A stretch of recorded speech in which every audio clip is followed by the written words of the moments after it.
Heck yeah, 49-17, Longhorn fans. This is the post-game show on Texas Football. I'm Bobby Burton, joined by Rod Babers, brought to you by our friends over at Flight by Yingling.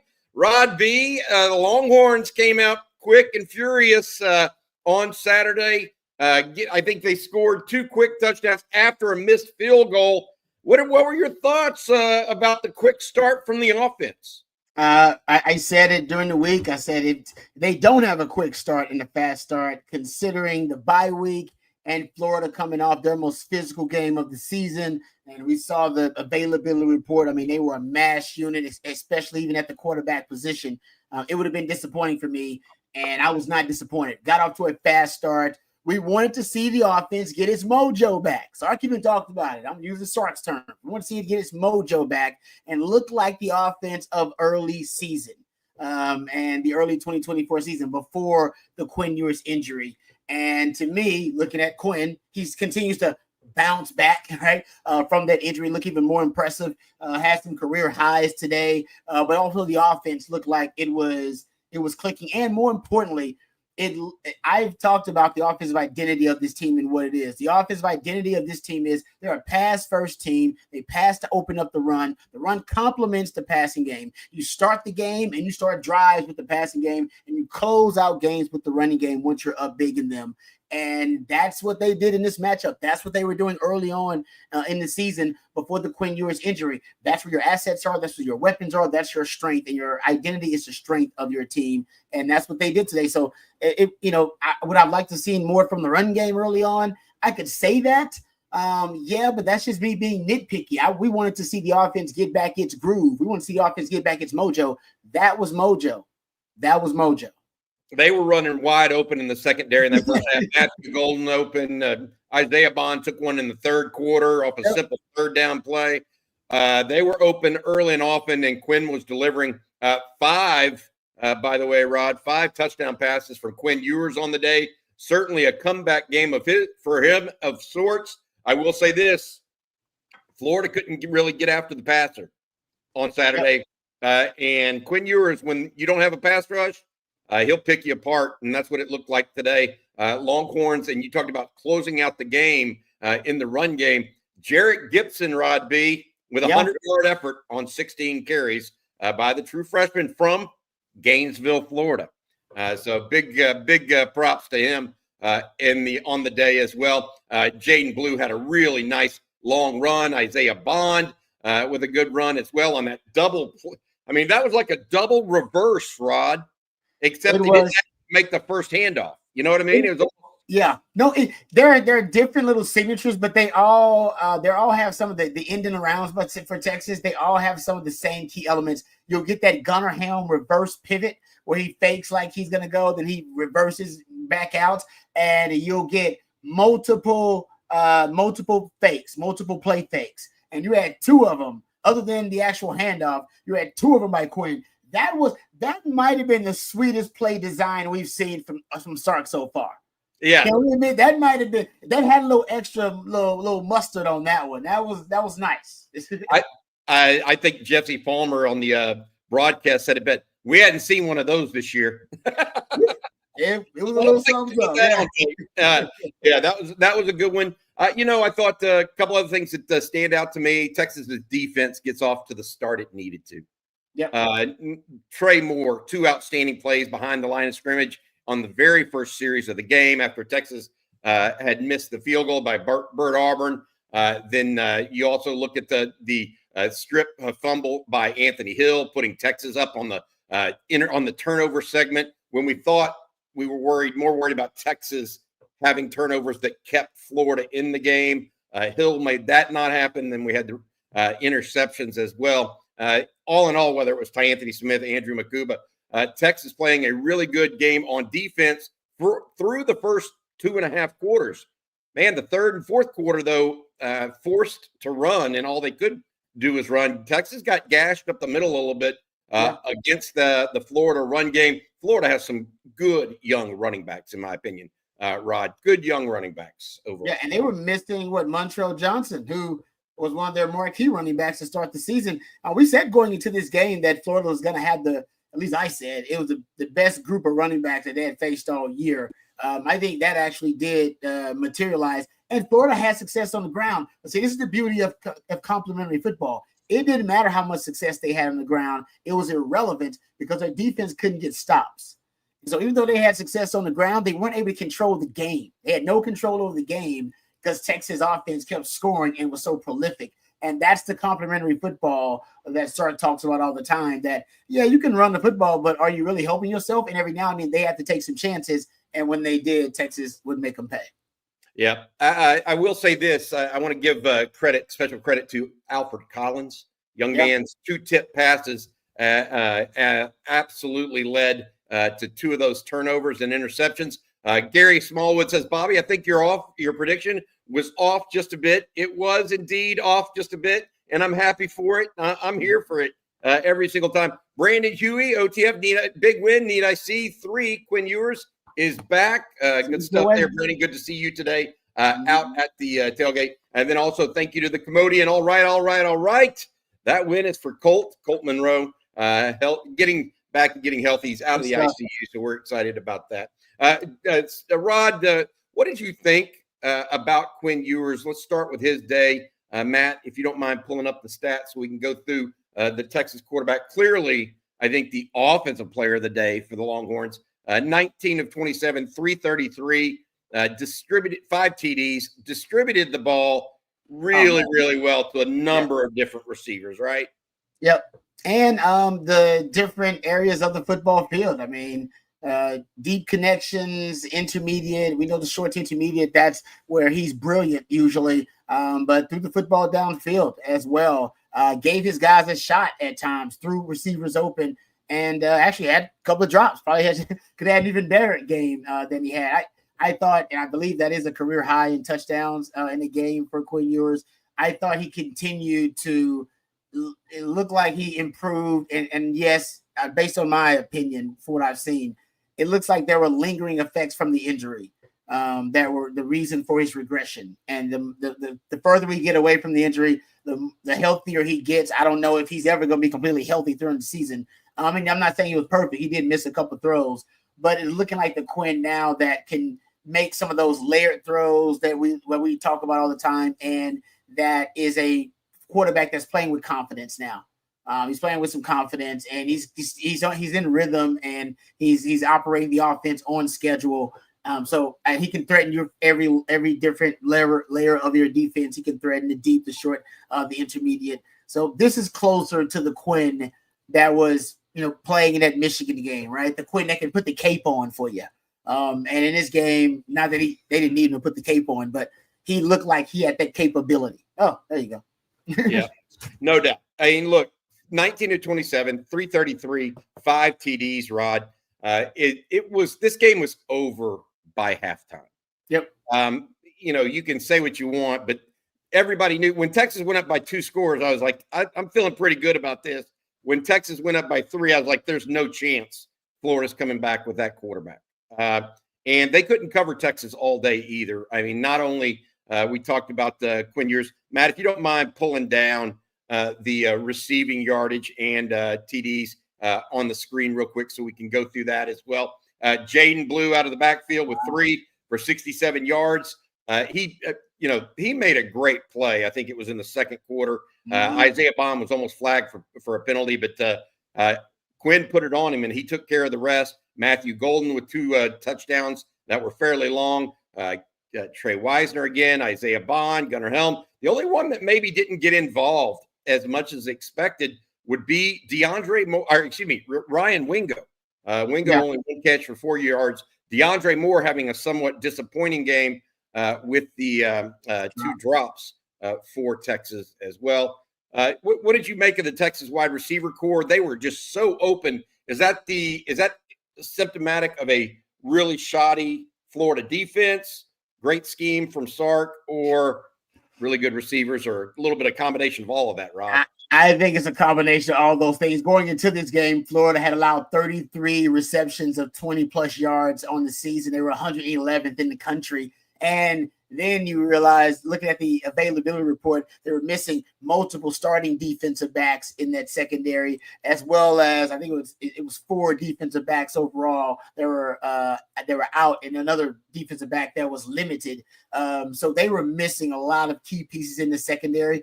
So in addition to that, and Texas being as healthy as they've ever been in the secondary, or at least all season, with Isaiah Bond now being healthy and being available to play, and Quinn now also, I think, finding his form. I think it was a combination of all those things. Sark dialed up some really nice plays too. The pre-snap motion rate was really high early on in the game. I mean, it was your pre-snap motion rate was above 75% in the first half. I mean, so it was clear that Sark wanted to use a lot of motion, a lot of pre-snap shifts to try to gain leverage, but also to try to make things easier identifying man coverage, identifying zone, and being able to really, key some engineer some great matchup advantages for Texas as well. In the run game, we mentioned Jarrett Gibson and his 100 yards. Trey Weiser is officially the starter at Texas right now. Now, he and Jaden Blue are clearly trading snaps. But Weisner started the game with 4 rushes and for 0 yards. Now he has a 7-yard loss on one play. Jaden Blue, outside of that one big long run, was relatively held in check as well. But Texas inside running game, to your point earlier in this discussion, Rod, it was bottled up in the first 3 quarters, with the exception of that big Blue run, and then at the end of the game, Jarrett Gibson came in, and other than the fumble, the young man from Gainesville did a really good job on the inside zone run. Yeah, like I said, to me, I have been saying it for a couple of weeks, and I think in this game, actually, the run game, they made some plays because they got some big chunk yardage runs, and then I think you got to throw in the Isaiah Bond run in there. I know that's crazy to say that, but he's that in and around, it works for them. They've only had one bad in and around all season long. That was the one to Bowden. That was a negative 8 yards. But the rest of them, I think they're averaging like damn near 25 yards per rush on end and arounds. So I think that's a way for him to supplement the running game. You should have one of those per game. You should. You got enough talent in the wide receiving core. You should have one of those per game.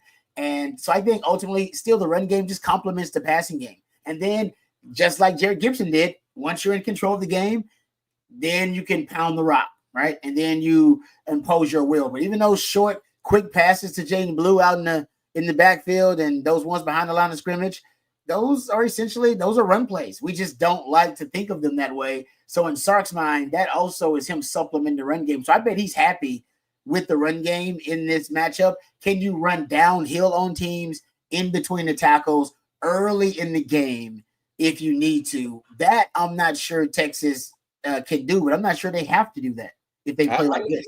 I agree with you. I'm not sure they have to either, Rod. Yeah. And that's the big piece. All right, before we get to the defense and then get to y'all's comments, because I want to get to them, a lot of good comments right now coming in on the chat line. I want to say thank you to our sponsor. Each and every postgame show brought to you by our friends over at Flight, the next generation of light beer. 95 calories. It's an upscale light beer designed to elevate the customer experience with more taste and just 4.2 carbs as well. Flight's an easy-to-drink beer with a crisp taste. Try Flight from Yingling. Thanks to the fine folks at Flight and our friends, Rod, over at Faust Distributing. I actually went to the ball game last night, the basketball game with Mr. Faust. It was a lot of fun. We got to see new Trey Johnson. What a fantastic young player for the Longhorns. Unbelievable. All right, let's get going. Let's go down to the defense now, if you don't mind, Matt, our producers behind the scenes. We're going to look a little defensive stats if we can real quick. Rod, I felt like Alfred Collins was a difference maker in this game. I know that the stats here may or may not show that based on his number of tackles, but 2 tip passes. He shut down the run game when he was in there. I thought they did much better job. What did you think overall on with the Texas defense? Yeah, and Jerry talked about that on the Jerry and I talked about it on the live stream during the in-game live watch. You might be talking about the best stretch of games that Alfred Collins has put together in his career. And that's developing consistency there. He's been a difference maker. It may not show up on the stat sheet. Most oftentimes, the most impactful defensive tackles, you don't see them necessarily show up on the stat sheet, But if you watch the games, they pass the eye test. And that's what Alfred Collins is doing. If you watch the games, that defense, he's a difference maker. He's penetrating. He's putting pressure on the quarterbacks, those tip passes that you're talking about. But even against the run, he's becoming a force against the run. So I agree with you. I think actually, the defense in this matchup, they showed themselves to be a little bit vulnerable against the run. There's no doubt about that. I think that will be the key conversation coming out of this, considering the opponents you have upcoming, Arkansas, A&M, and I'm saying Texas they're the best defense in the country. So if anybody can solve their problem, it can be Texas. But it's not necessarily a problem. It's just something that if you want coaching points coming out of every game, because ultimately the national championship is your goal if you're Texas, I guess the coaching point coming out of the game would be, of course, the defense, I think, made a lot of plays, and we can talk about that, but it would be that the rush defense looked a little bit leaky at times. Yep. Especially the third and fourth quarter, Florida literally just was going to run it down the throat because they knew their quarterback couldn't do anything for them. And if they started doing that, Texas would bring the rush, and they just have nothing to do. Anthony Hill leading the team in tackles today, not only a tackle for loss, he also caused that fumble as well. It's not tallied in the official score sheet. They'll get that corrected in post. Also, welcome back to Andrew Makuba. After a week after being out against Vanderbilt, he comes back and gets a little pick. He had 6 tackles. Kobe Black, look at that, the freshman corner. He got beat over the top. He had that outside third and didn't take it, and got caught there. That was the one long deep ball that Florida did complete. It was Kobe Black getting sucked up on the run, but obviously good in run support, Rod, with 6 tackles. Anthony Smith, the true freshman out of Jasper, lost early time and also got a turnover himself. So a lot of young players in this game. Jelani McDonald got the start. Colin Simmons played a lot. How about Jalen Gilbo with that first sack of the game, pushing Florida out of field goal range at the end of the first half, or near the end of the first half as well. All in all, pretty good stuff for the Longhorns. Real quick, I'm going to go to the chat line, and we're going to have some questions there. Rod, you and I are going to pick our offensive and defensive players of the game, and I want to go over the drive chart in the first half, because I think that we all agree this game was decided in the first half.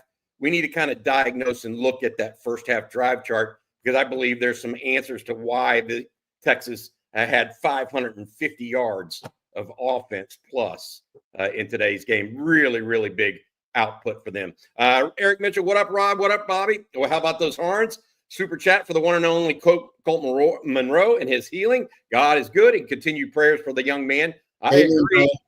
We agree totally. Absolutely. All right, let's get going and hear from you guys a little bit and go from here. I want to mention this. El Conquistador says, great win.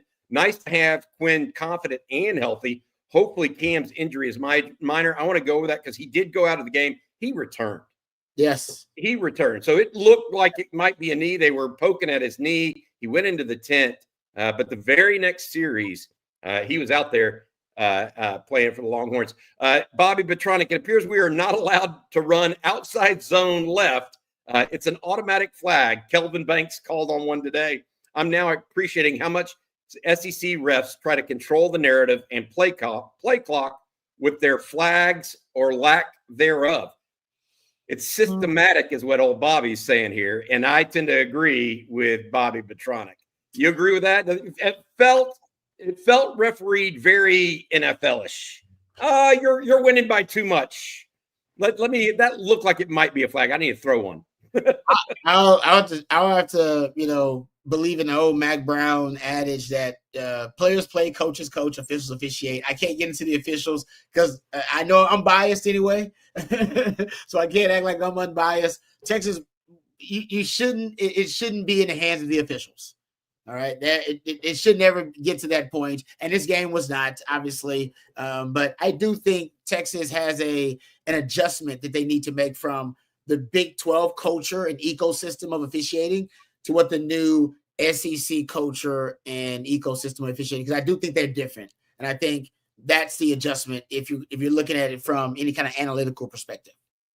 All right, this one, Phil McIntosh says, how long was Cole Hudson in the game? The sole sack for the Gators today came on a twist between DJ Campbell and Cam Williams, where DJ Campbell didn't pick it up on the twist, didn't pick up the twist, and Quinn Ewers was sacked. Cole Hudson came in the very next series and played quite a bit, actually, but DJ Campbell certainly returned. The one thing I would add, it was Cole Hudson, guys, who led the way on that big play, the big play down to Trey Weiser on that throwback screen.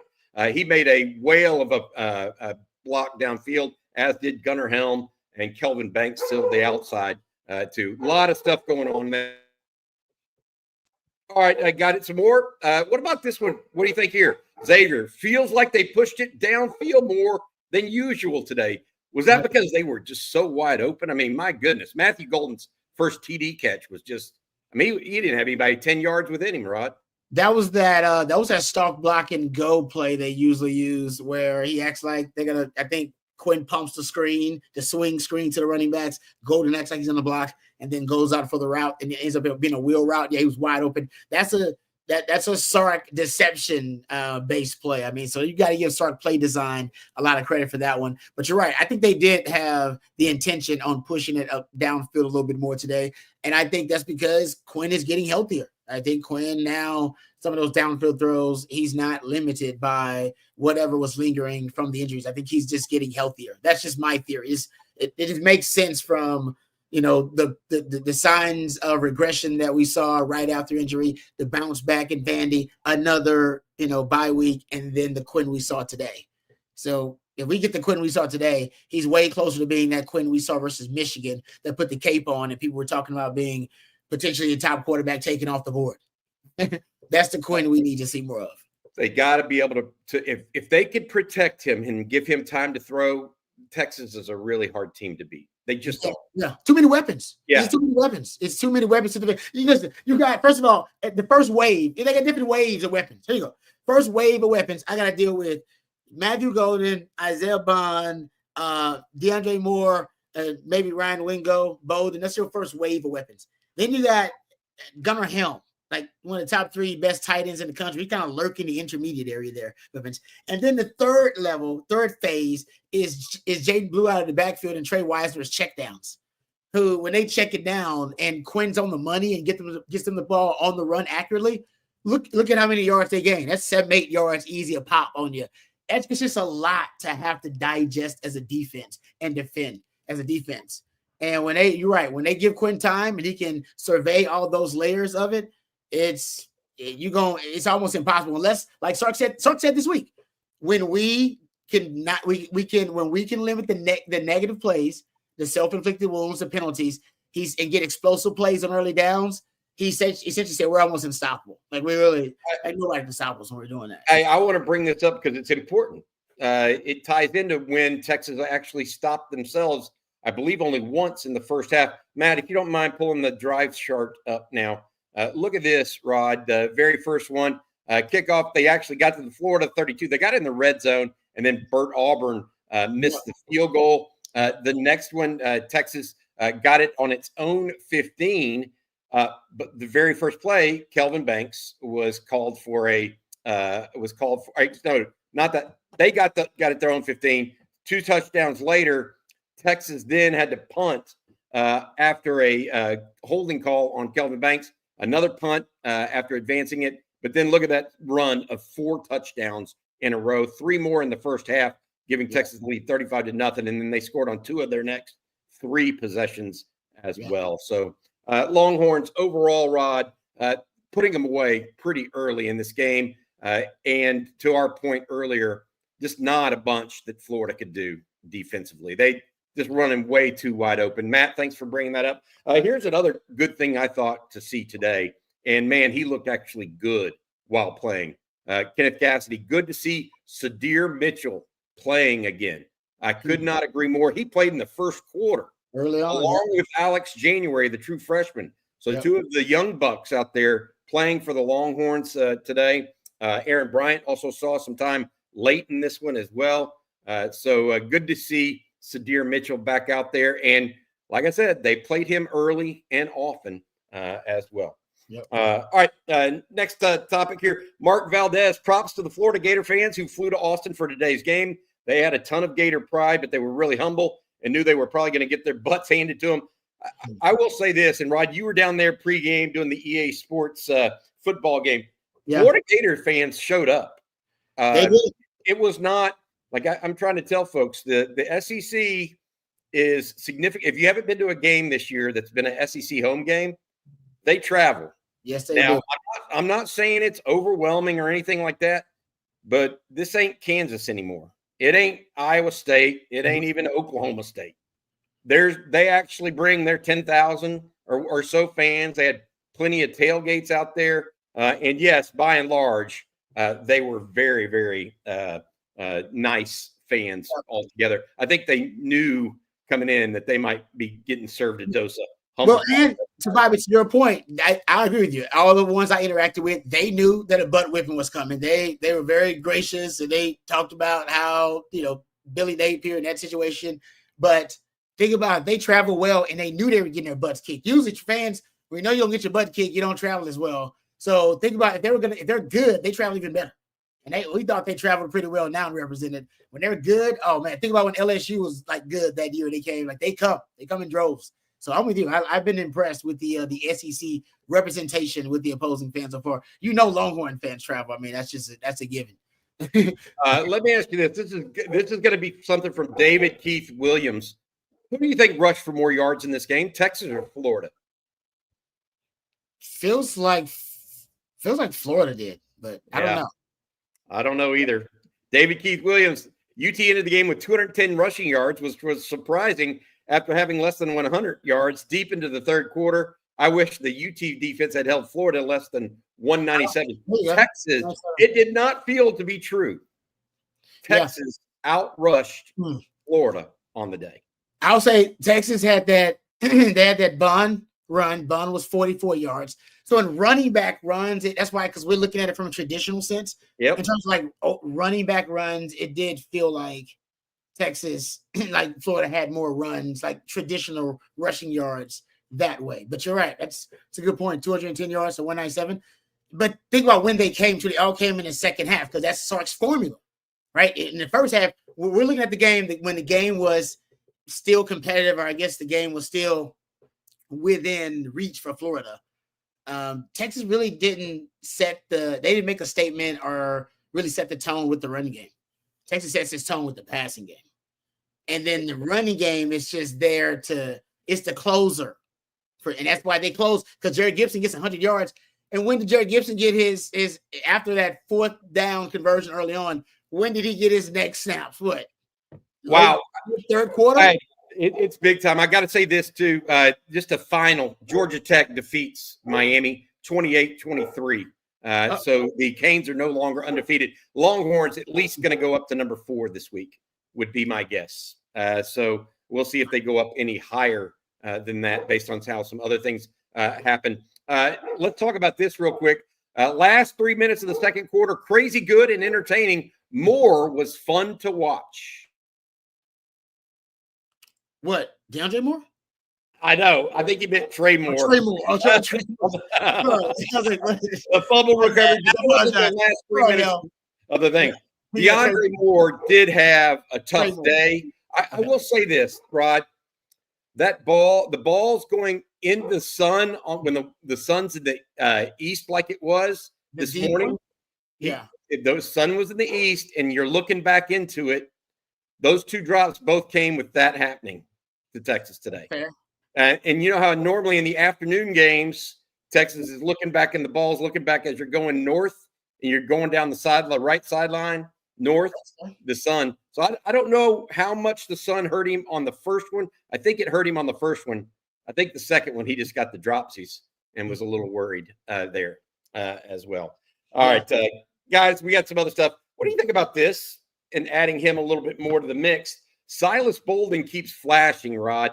Every time he gets a touch on offense, expect him to continue to tribute. I want to add this. What do you think about him getting absolutely blown up on the punt return? And literally 2 plays later, he's back in the game. And he caught a ball. Sark went right to him. Yeah, like and that size. We all know he is right. He's a small dude. He's one of the smallest players, probably in the Power 5, Power 4. And him to take a lick. And I don't know what the hell the gunner was thinking. I really don't. Like, just as I played gunner most of my career, right? And you identify the football. You gotta know what the football is, but you don't just run down and go tackle the the punt returner. You gotta identify where the football is. And he had no intention of identifying where the football is. So I don't know.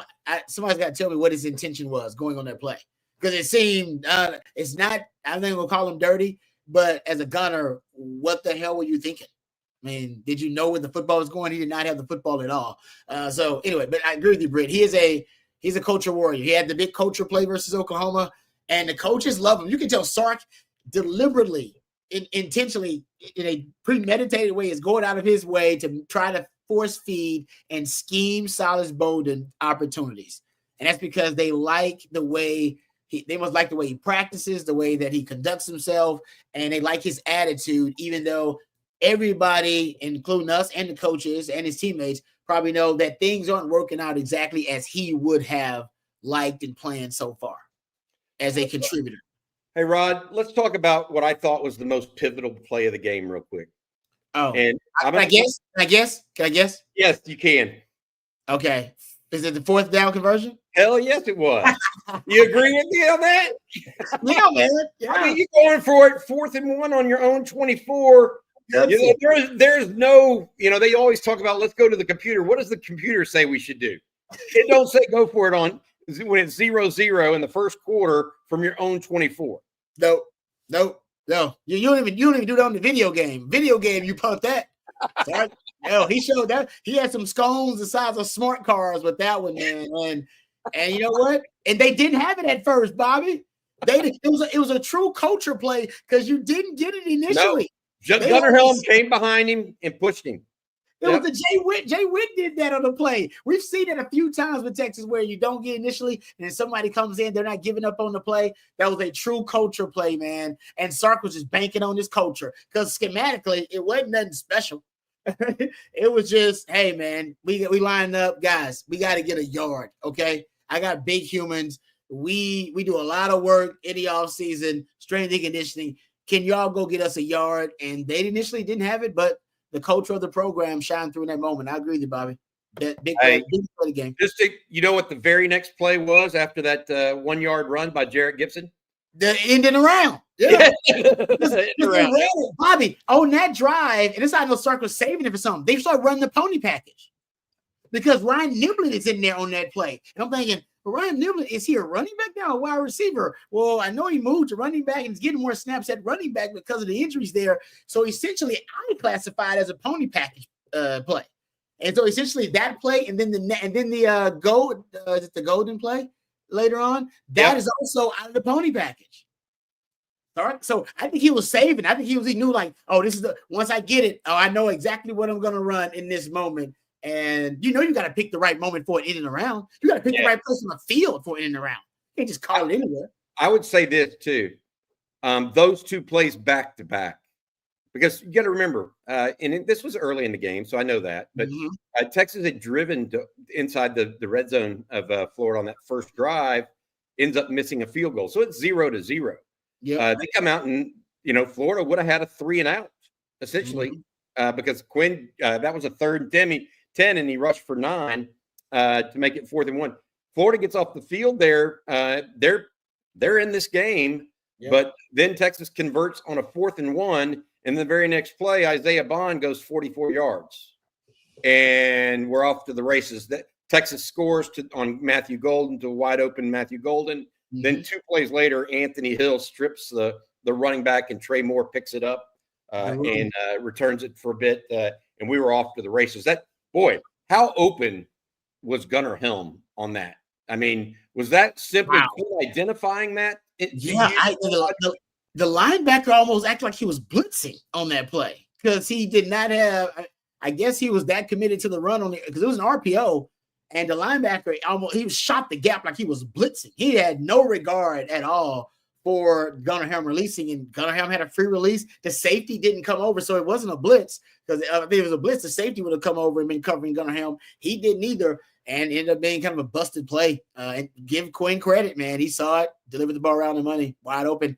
And you're right, that was pretty much the run. Then they go 14-0 after that, and then pretty much for Florida, they can't win. They were barely going to be able to score a touchdown in this game, which they did. They scored more than that, but early on, it didn't look like they were going to be able to score that much, and Texas started to pull away right then. Yeah, I think that too. Here's the question. Joe Burr says, if we give up 197 to Florida, how much do we give up to Arkansas? Arkansas is certainly a more run-oriented team in some respects, but man, Florida's running backs are really good, guys. They were. And I'm not so sure their offensive line from a run blocking perspective isn't bigger and better than Arkansas. Mm-hmm. And I also would say this, the one thing Texas didn't want in that second half is to get beat deep. Their Texas safeties were not going to come up and support the run heavily in the second half. Not more than they had to. Just weren't going to get beat deep. You agree with a little bit of that? I mean, I do think I agree with you. Texas defense was on skates at times. Aaron Bryant came in and played, but didn't necessarily play great. Vernon Broughton came back in. He got beat on a couple run plays up the middle as well. What are your thoughts on that? I think you're right, Bobby. I think that's part of the complementary football, right? Once you get up big in the game, the defense changes their mentality. And I think they're perfectly happy with them trying to run the football and getting 3 to 4 yards, 3 to 5 yards when Texas is already up by 30 points in the game. So I think that's part of it. They were not very focused on stopping the run. When you do play Arkansas and you do play A&M, I think you'll be able to sell out more to stop the run against them because they're not, precision pocket passing football teams. So you would almost be, you want them operating from the pocket to try to beat you with quarterbacks like Taylon Green and Marcel Reed. You'd like that. So I think it'll be a different strategy, game plan in that game. But you're right. You'll have to deal with the +1 in the run game with the quarterback. You didn't have that here with Florida. You would have if Lagway played, but you didn't. And that's another added problem that you'll have to try to solve when you go up against Arkansas. And I said it in the game. Listen, I think Arkansas will be the best backfield they face. Because this was the best backfield. I think Arkansas will be an even better backfield with Jaquindon Jackson, and he's going to play in that game. He's been dealing with an injury. I think Arkansas will be able to run the ball a little bit against Texas. I do. But can Arkansas's defense stop the Texas offense? Like, I don't know. That's what happened in this game, right? Florida was running the ball early on with a little bit of success. But Texas started to pull away so early, they already knew, man, our running game is going to be irrelevant because Texas is scoring quickly and it's going fast. And they're basically moving at will against our defense. And they made some plays early on. So that's going to be the key. If Arkansas's defense can get stops against the Texas offense, then you really turn into a game if you can run the ball. Because then your run game helps you control the game and control the clock. And that's how you beat a Sark team. You limit possessions and control the clock on them. That's how Kalen DeBoer did it. That's how you do it. You limit those possessions, and then but against this game, I mean, Florida couldn't limit possessions because they couldn't get any stops. Yeah, Texas scored 7 touchdowns. Yeah, I mean, they only attempted 1 field goal. Yeah, and then they missed a field goal early to run. So it's a different formula. But I'm with you. I think that it is a concern. I think Arkansas will be able to run the ball a little bit against Texas. Doesn't mean they're going to be able to beat Texas because Texas will be ready for the run game in that matchup. All right, if you guys are just joining us, Texas wins 49-17. I'm Bobby Burton, joined by former Longhorn, all-conference player, Rod Babers, NFL player as well. Rod B, 49-17 today for the Longhorns, a big win for Texas. Let's talk a little bit, Rod, now about who we think our offensive and defensive players of the game are. I think it's a no-brainer that Quinn Ewers gets the game ball on this one. What do you think, buddy? Yeah, I mean, set a career high for touchdowns in a game with 5. He just looked, spectacular. He really did. That's the Quinn that we saw early on in the season prior to the injury. And we continue to see that Quinn for the rest of the season. Texas' offense is going to be a force to be reckoned with. There's no doubt about it. So, yeah, Quinn's the guy. No question. All right, good stuff from Quinn Ewers. I don't think anybody would doubt that. I will say Jaden Blue had a little bit of a bounce-back game in my eyes as well, not only with the run, but the pass out of the backfield that he made a great play on. And you just saw that elite acceleration. So he might get a little game ball there for me as well. Matthew Golden with 2 touchdowns too. All right, let's talk a little bit about defense. What about defense, Rod? Brandon Huey says Trey Moore. I mentioned Alfred Collins early. Andrew Makuba with a pick, and then second on the team in tackles. Who did you feel deserved it? Maybe Trey Moore set the tone for the game. Yeah. Not only with his ability, but with his ability, but with his mentality. And didn't he have multiple tackles for loss, right? Two tackles for loss. The second one was really good because it came on an outside screen that they had set up pretty well, and he diagnosed it quickly. Yeah, no, that's a good one. And I remember saying prior to the game, Anthony Hill was going to be my defensive player of the game, and he had a hell of a game too. I'm going to go Trey Moore. We've been waiting on Trey Moore to have that breakout game. Can we say this is his breakout game? Is it official? All right, with the way he started the game and kind of helped Texas really kind of start the splash plays on defense. So you're right. I'll go with Trey Moore. I'll show some love here. I think it could have been probably 2 or 3 other guys, but Trey Moore will get my vote. Because Makuba I got to tell you, I'm going with Alfred Collins. Yep, see? And Derek Weiser said it too. He caused 2 turnovers. Now, Trey Moore would be my runner-up to my opinion. Alfred Collins with the 2 tip balls absolutely caused 2 turnovers. Yeah. So hats off to both of those guys and the entire Texas defense, really, because when the game was in doubt, it was 35-0. And Texas, I don't want to say Texas called off the dogs because that's not necessarily true. They certainly kept playing through the whistle, but Longhorns didn't have to worry really about what they were doing on defense as long as they kept them the ball in front of them, which is really what they tried to do. All right, let's go back to the chat line here.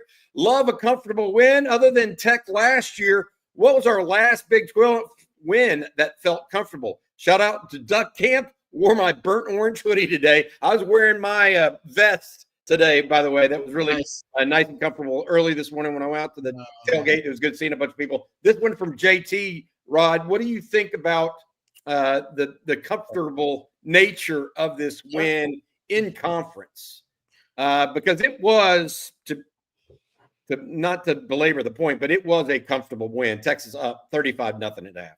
No, it was an Old Testament style butt whipping. I mean, this is what we wanted to see from this Texas team and the Texas offense. The Texas offense is capable of this, though.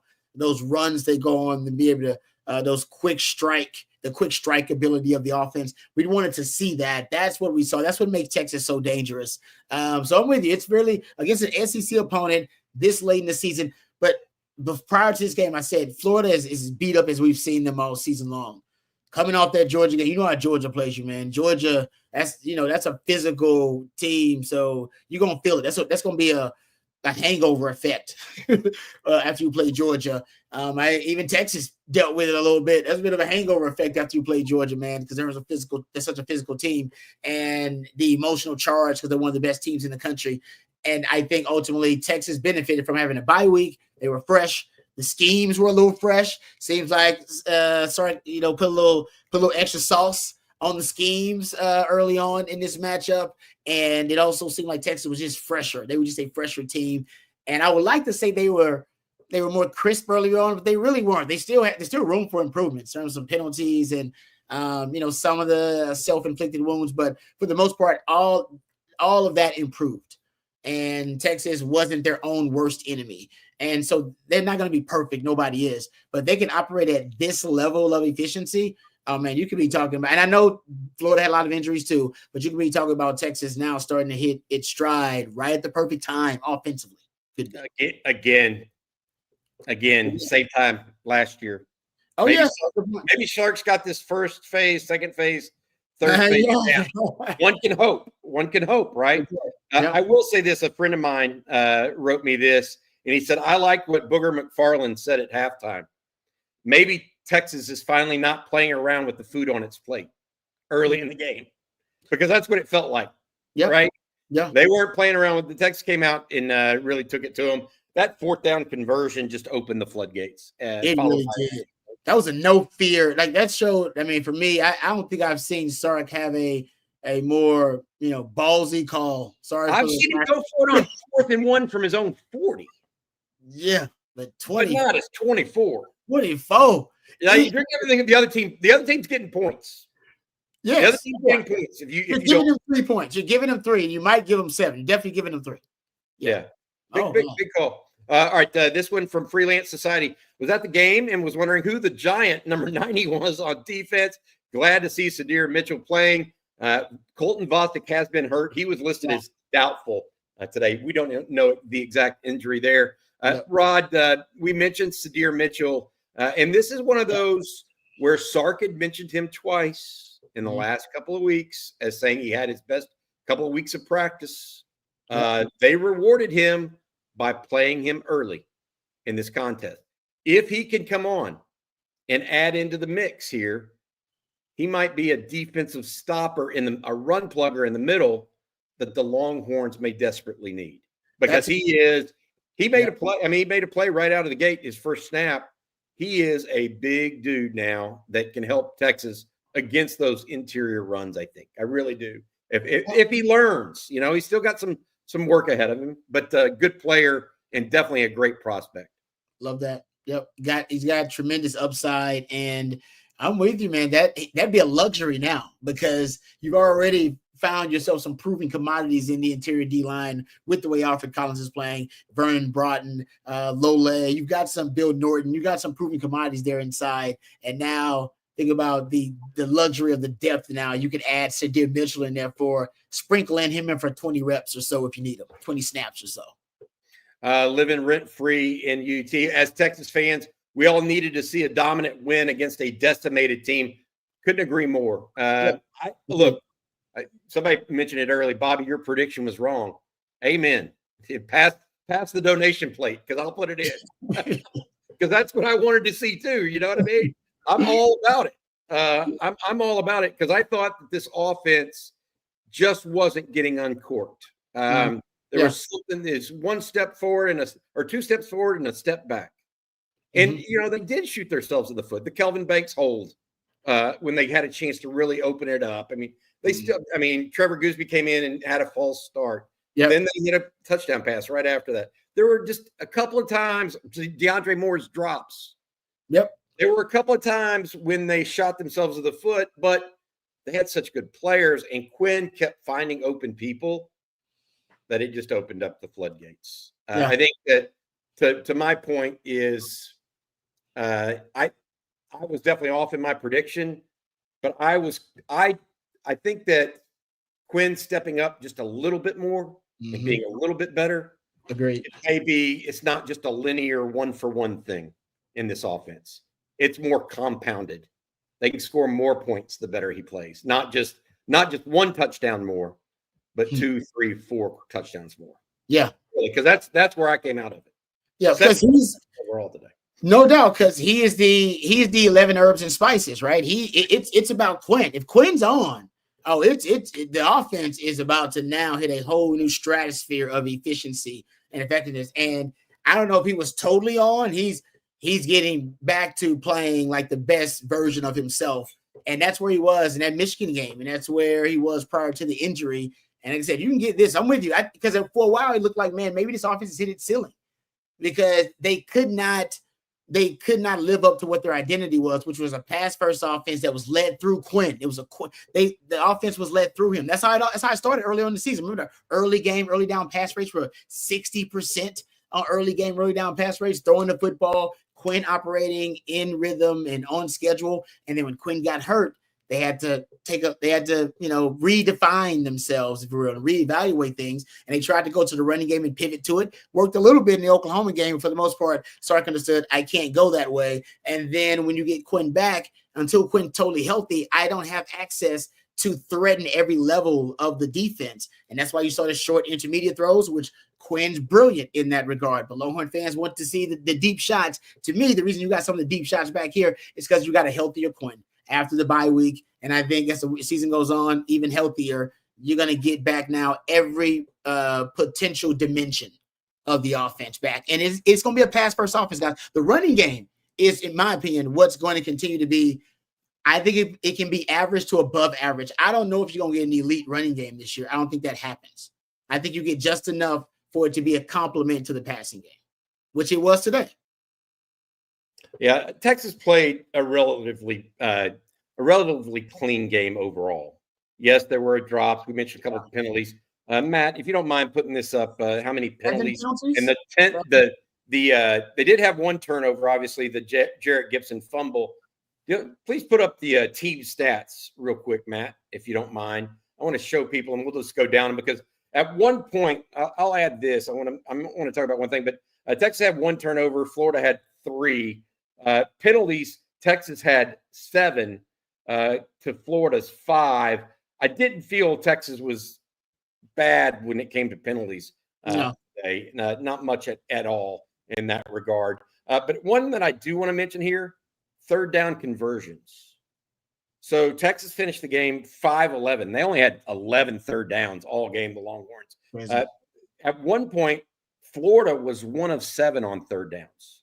They finished 6 of 14. That means they went 5 of 7 the rest of the way, and that's when they scored 17 points in the second half. But I would say this. They only I think they had 1 first down by pass on third down. The rest of them were runs, Rod. Wow. So the Texas secondary, again, you had to run to beat Texas. So they weren't going to just let you beat them by the air today. But that was an interesting stat because I thought one of the things I thought is that they might come out and try to light up a young Adrian Warner, the quarterback for Florida. I thought they might really try to light him up. They didn't. They played back. They did. Just forced him to try to beat him. He got a couple of balls open early, but he was unable to do it. And PK had him 1 of 7 at the end of the first half while the game was still in doubt there. But look, let's go one more player here because it is a player that I think could be how do I want to say this? He could be a bigger part of the Texas go forward strategy if he keeps holding on to the ball better. You can't. I mean, I know he had 16 carries today, but you want to play Jarrett Gibson, the running back, early, but you got to be able to trust him if you have a 1-score lead. You can't just trust him if you have a 7-score lead, right, Rod? I mean, that he had another fumble. Kenneth Cassidy says if Gibson could block better, he would play a lot. I still think he's the best runner out of the 3 backs. I think he may be the best inside runner. Mm-hmm. I'll give you that very easily. I don't know if he's the best runner overall. Certainly, the bigger thing for me is cleaning up the fumbles, Rod. I agree with Ken for the most part. I mean, I said it Friday. I said I think you can unlock some of your power run game with Jarrett Gibson, but the Kim Kardashian, Nicki Minaj, Serena Williams, Cardi B size making the same size but is if he's turning the football over, he cannot play in critical moments of the game. And that's what you're talking about, Bobby. So I don't know where he is in terms of blocking or ball security, but I imagine those are probably the 2 things keeping him off the field. But future looks bright for the power running game at Texas, considering you'll get CJ Baxter back and you'll have a guy like Jerry Gibson that can, the baby rhino, as they like to call him, that can run downhill. So I do like, it'd be great if they could trust him in that regard, but we're this deep into the season. I don't know if they're going to develop that trust down the stretch on the road against Arkansas. And he said, no, but I will say it was a 4th and 1 on your own 24, and he chose to give it to Jerry Gibson. It's like in that Georgia game, 4th down, he chose ending around. That might be the second ballsiest call, but sorry, he chose ending around with the Ryan Wingo. Those are freshmen. That's trust. So he does trust them, just to what extent, I think, is the point. All right, let's go now. Matt, our producer, has got up Steve Sarkisian's press conference and his opening statements to fans following the 49-17 win over the Florida Gators. Matt, please play the video of Steve Sarkisian. I think, first of all, for our players and our team, this was probably our most complete game as a football team. And, at the end, it gets a little sideways, but just the way we played in all 3 phases, the fact that we played really well from a complementary football standpoint, that was something we really challenged the players on, that we're good in all 3 phases, but we're at our best when all 3 phases play well together. And I thought that showed up tonight, or today, excuse me. We got 3 turnovers on defense. We turned all 3 turnovers into touchdowns. We got 21 points off of that. I think the explosiveness of the offense showed back up today. I think we had 12 plays of over 20 yards, averaged 8.7 yards per play, and we were really efficient on first down. And I know a lot of the times we love to look at what are we doing on third down. We're at our best as an offensive football team when we're really good on first and second down. And I thought that showed up tonight. I thought Alfred Collins had a heck of a game defensively. I thought Trey Moore had a heck of a game. A couple TFLs, a fumble recovery. I loved it that offensively, I think 6 different guys scored touchdowns. We were playing really good team football. I thought Quinn was very efficient and allowed guys to create explosive plays. So all in all, I was proud of our players. We took advantage of some things from a special team standpoint. Big time punt by Michael Kern when we were backed up to get us out of our own end. And then, again, I think the 2-minute drill at the end of the first half, all those types of things added up to, it was a really complete game. And then, we got to play a lot of players again, which is always a bonus for us. We played a ton of guys, especially there in that late third into the fourth quarter. So that's going to be beneficial where some of our starters didn't have to play as much, but also for our younger players, they continue to get experience playing. Good stuff there from Sark. I would say this. He mentioned Michael Kern there a little bit. The freshman had been dealing with a hamstring. He was back in, and he actually really looked good in that one punt in particular where he did. Texas was backed up, and Kern put him over. I think Florida ended up starting on its own 44 after that. That was a good high punt as well that Texas got an opportunity to do something with. All right, before we go forward, we've got some more questions we're going to get to. I want to say thank you again to our sponsors.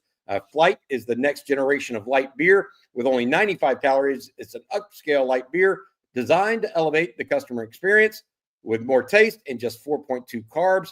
Flight is an easy-to-drink beer with a crisp taste. Try Flight from Yuengling. We had it at the tailgate today. Thanks to the fine folks at Flight and our friends at Faust Distributing.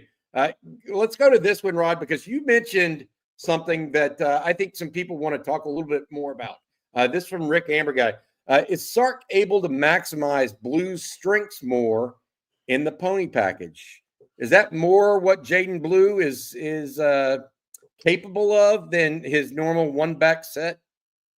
You may be right about that. I mean, because it's the passing game that actually works really well on the pony package, strangely enough. Because I think teams, they counter it with usually a run set or a kind of a run-oriented defensive adjustment. And so the pony package works well there. So I don't know if it's necessarily Jaden Blue. I think just getting Jaden Blue on the edge, on the perimeter as quick as you can helps, right? I think the pony package allows you to do a lot of misdirection in the backfield, which Sark loves. Right, a lot of misdirection in the backfield, and you can do a lot of split flow, and that will occupy the eyes of linebackers, and that could get a guy like Blue open out on the edge on the perimeter. So I love you guys know I love the pony package because it works. That's why I love it. I don't just love it because I have some fixation with it. It works. And in this game, in the first half, I believe you're averaging 16 yards per play on 5 plays out of the pony package, and that's not including the 44-yard bond reverse. And if you include that, because if you consider Ryan Niblett to be a running back, not a wide receiver,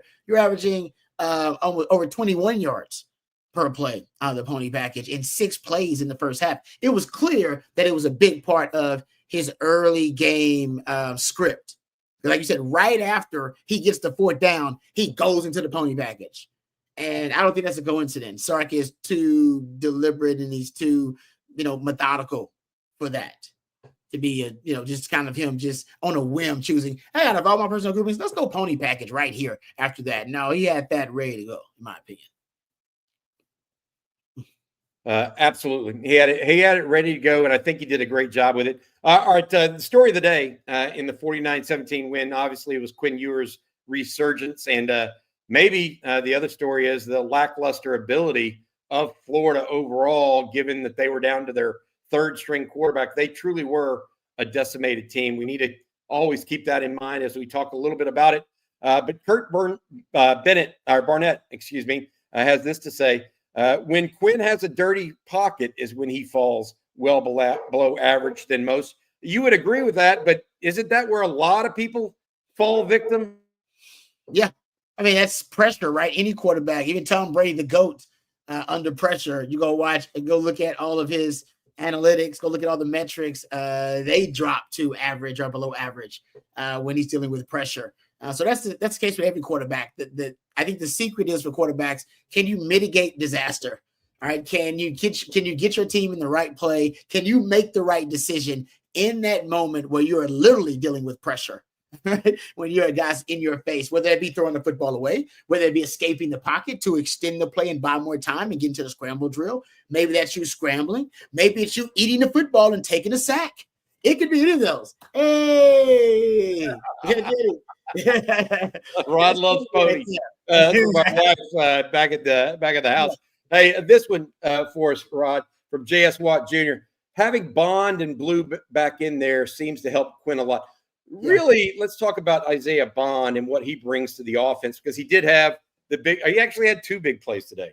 Had the reverse, but he also turned a 3rd and 10, like just a outside screen into 6 points and made it look easy doing it.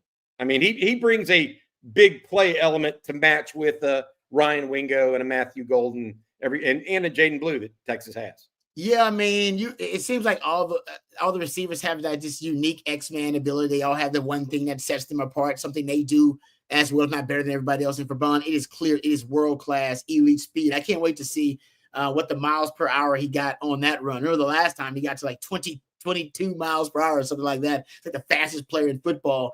And you're certainly right about it. I mean, that's something that offense was missing, right? You had a lot of those screens and things versus Vandy, and you didn't necessarily pop one. With Bond, it feels like if you give him like 2 to 3 opportunities, you're gonna pop one of them. He's gonna pop one, at least one of them. And that, to me, and Jaden Blue's got that ability. That's why they keep feeding Jaden Blue. Because if you give Jaden Blue 4 touches, he's gonna pop one. Now he may drop one.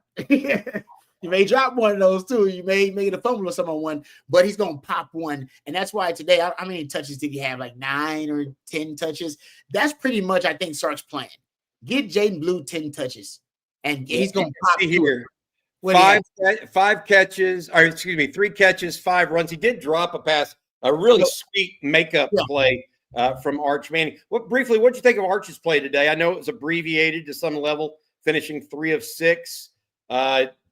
Probably should have had a pass interference call on his one deep shot, overthrew a guy on a quick slant, I thought. What did you think of Arch's play today, or not enough to really write home about? Not a ton of a sample size. I actually love that play that he made that ended up being an incomplete pass to Jaden Blue. The one he keeps the play alive and then finds a way to float it to his check down with some touch on it. It was a great effort by Jaden Blue. It ended up being, they called it an incompletion. So I don't know if we got a ton, but it's clear that he's not interested in checking it down a ton. He's not interested in getting the ball out of his hands to the short, quick passes. He wants to go through progressions, and he wants to throw the football vertically. And even that shot, that was like, I think, 3 defenders back there from Florida when he threw it. He threw it in a nice spot where actually Bond could run. I think was it Bond he was throwing to at the time? I'm not sure, but what a receiver could run. It was Bond, and he had split the safeties. Yeah, it's like he was in a position to run under it, and then the safety Mitch judged it and ended up running into Bond. They didn't call a flag on the play, but I just think that the offense is going to be so much fun with Arch, because I think it's going to be an offense that is going to be that's going to run like Quinn's offense runs from short to intermediate to deep. You may get an offense that runs from the deep and intermediate then to the short. Because he likes to look downfield a lot, and he can extend the play and run around and move around. And the scramble drill, I think when Arch comes in, is going to be so important. And that's going to be, I think, a big weapon for Texas that they didn't have in the Quinn Ewers years when they get Arch as the starting quarterback. The scramble drill is going to be awesome because he throws really well on the run. Real quickly, some people that were at the game asked any word on Quinn coming off the field in some pain in the third quarter. He did not return to the game, but he was on the sideline afterwards. He went into the 10th, I believe, but came back. He had thrown that his last play was the pass to Bond for the touchdown. By the way, that's when the game was out of hand, and they went ahead and went with Arch Manning there for him. I have not heard anything yet from anybody sending me notes on the press conference or otherwise right now. The one thing that was very interesting, according to StatCast and our producer, Matt Hutchison, putting this up, Rod, for you. Wow. Texas had 352 yards passing today. Okay. 277 came after the catch. That's crazy. That is an amazing stat. 277 come after the catch. That's getting it done in a controlled passing environment, right? But I want to say last game was the same thing, wasn't it? I don't know exactly what last game was. Vandy, I believe close to 80% of Quinn Ewers' passing yards in that game were yak yards, if I'm not mistaken. It's around 80%. And this is close to 80, right? This is like 79 or something like that. But I never do math live on air because I'm terrible at it. I was gonna say that's not what you want to do, my man. No. Our players of the game, we chose them earlier. In case you're just now joining us, we went with Quinn Ewers, obviously, on offense. I went with Alfred Collins on defense. Rod went with Trey Moore. Texas wins 49-17. Caused early turnovers, capitalized on them. Were efficient and effective on offense. Got off to a 35-0 lead, and that was all she wrote for the Longhorns. I do want to make a note. Brian Robeson, not here today because he is coaching his son in a Little League football game. We're wishing him the best of luck. And also, I want to mention this. We're also wishing another young man the best of luck. That's Colt McCoy, if you don't mind. Colt, the son of Blake Monroe, or Colt Monroe, the son of Blake Monroe, one of our co-workers between Rod and I. He is in hospital today doing that. All right, before we get going, we want to check in one final moment with CJ Vogel, who is live at DKR. CJ, welcome in, buddy. What's going on, guys? A little late. I'm sorry. Sarkisian had a lot to say today. So about that, obviously, you win 49-17. You got some good things to say. Sarkisian said it was one of the more complimentary games Texas had played this year. I'm sure y'all have discussed that already, right? You know, the offense turns 3 turnovers into 21 points. They take care of the rock. They don't put the defense in the short field positions, especially in that first half. But that really helped set the tone, dominate from the beginning. That was a complete game. And at quarterback and offensively, Rod, Bobby, we talked about mojo. I think that they found it today. That was a really impressive showing from Quinn Ewers. Hey, I got to ask you, for those that weren't inside the stadium, CJ, you were. What was the crowd like for an 11 a.m. kickoff? Typically, and Rod knows this, it's very, very difficult to get people up and going early and get the crowd into it. But it actually, at least from the TV setting, it sounded like a crowd was pretty good at DKR today. Yeah, I was sitting there about 45 minutes before kickoff wondering, I don't know what kind of turnout we'll have. And then as kickoff came and you got to about 2 or 3 minutes into the football game, I look around and said, oh, wow, there actually isn't many empty seats. I heard the official attendance, 103,000. So that's bigger than every home game except for the Georgia game. So that gives you a good idea of what that crowd was like. There's also a lot of blue. So credit to the Florida fans that came to watch the Gators and maybe the funeral of Billy Napier. But fortunately, it was a nice little turnout here in Austin, Texas, that's for sure. They were lobbying hard on the television for Billy Napier to keep his job, saying that 4 years wasn't enough. But I tell you what, they did have a good second half. They ran the ball on the Longhorns. What were your main takeaways other than the complimentary football, CJ, that you saw this afternoon? To me, it's all about the deep pass, the verticality. I mean, you can talk about it all you want, whether the throws were perfectly thrown, there were completions. And that hadn't been the case, right? There probably should have been another completion or two, and DeAndre Moore would be the first to tell you about those. But I thought Quinn Ewers was on top of his game. I thought he was decisive again. Sarkisian described it as navigating the offense. And he didn't use game manager because I thought it was a step above that. But in my eyes, he was in command. And that's really, really encouraging, especially when you got to go on the road to Arkansas. I actually talked to Calvin Banks about it. Hey, you've played in every single game this year. Has been in front of 100,000 or more, except for Vanderbilt. What does that mean? He goes, listen, we're excited. We're prepared. We live for the big moments, and we're excited to hit the road and go up to Fayetteville. So that's going to come into play next weekend. And right now, that Texas offense, I think, has a lot of momentum and mojo back in its side. That's encouraging for these final 3 games.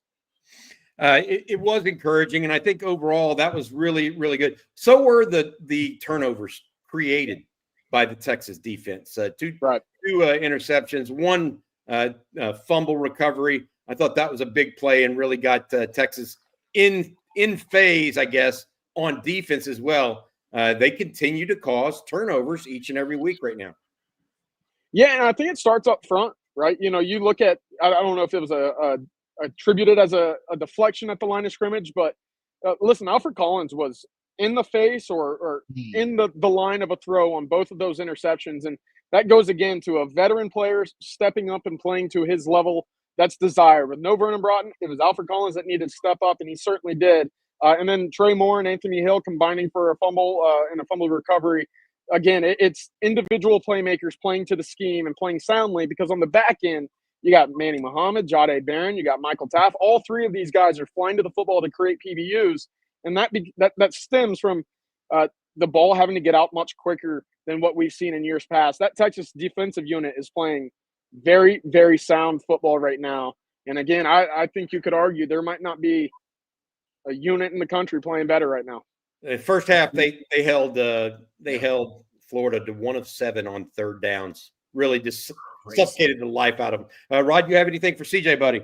CJ, what do you think of Jared Gibson late in the game? I thought he was the story late in the game. They leaned on Jared Gibson. Had that one run early in the game on 4th down, so Sark showcased him there. But is it possible that he's gaining some trust of the coaches, or is that just something when you're up late, you take your running backs off the field, and that's the only time we're going to see Jared Gibson? You know, to gain trust, I think they showed trust in the 4th and 1 on your own 29 in the first quarter. That's absolutely trust. Now, to earn that trust and hold on to that trust, that's the biggest thing. To hold on to trust, you got to hold on to the ball. And we saw him put the ball on the ground once, and we saw another kind of bobbled handoff, a botched attempt there where the ball was on the ground again.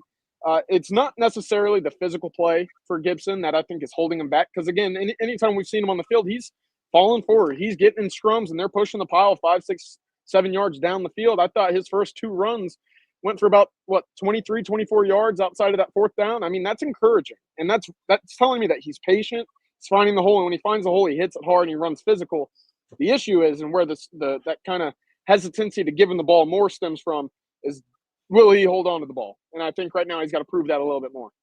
Yep. All right, that's CJ Vogel live at DKR. Thank you, CJ, for the report. We'll see you again later tomorrow when we have rapid reactions with myself, you, and Jerry Hamilton. All right, thanks, CJ. Rod, any parting thoughts here before we get going on this post-game edition against the Florida Gators? Again, Texas winning 49-17. Just kind of got to go good and bad. The good is the offense. I think they found their mojo again. Right, this is the offensive identity that I envisioned for this offense prior to the season. I think it's the same one that Sark had prior to the season, that this is a prolific, dangerous, lethal passing game that is complemented by the run, and you lead with the passing game and open up with the passing game. And that's what they did here. But in order for them to do that, Quinn's got to be precise. He's got to be accurate.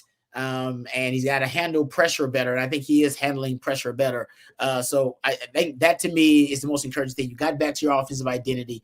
I guess bad is maybe the Texas defense, which I believe is the best defense in the country. The stats would also support that. Maybe the run game may, at least against Arkansas and against some A&M teams that have a +1 in the running game, maybe it can have some success. Moving the football versus the Texas defense. We haven't really seen a team run the ball that well. And I think even Florida was lacking some of their weapons in the running game. So if you want a coaching point, because you're always trying to get better, I think the rush game, the rush defense is something that Texas probably got to work on this week. Yeah. Okay. All right. That's probably going to – I got one more question that just came in that I think is a good one, Rod. And this hits on the topic that you said with Texas – with the best defense in the country right now. A lot of people owe our DB coaches, it's from UT10 Rocks 2005. A lot of people owe our DB coaches an apology after calling them out of their calling them out when Terrence Brooks hit the portal, saying they couldn't coach. Yeah, looking pretty good right now, guys. Defense, particularly in the secondary, Name all the guys that broke up passes today. Manny Muhammad, Michael Taft, Jade Barron. Oh, yeah. No, you're right about that. Jalen Gilbert sack. Yeah. They making picks. Yeah. Yeah. Aren't we waiting on the DB coaches to get a contract extension? We may be. They may be due for one now. They may be due for one. Yeah, there you go. Kobe Black also second on the team in tackles today too. So a lot of stuff going on right now that's really good for the Longhorns. All right, that's going to do it for this edition of the Postgame Show. Thank you all so much for listening in. If you want more on this game, as well as talking with fellow Longhorn fans, make sure you join us on ontexasfootball.com. That's ontexasfootball.com. You go over there, just join the message board, read articles, etc., and we'll be there for you. All right, for Rod Babers, as well as CJ Vogel, and our sponsor, A Flight from Yingling, as well as Faust Distributing, this has been the Texas Postgame Show. Hook 'em. Hook 'em.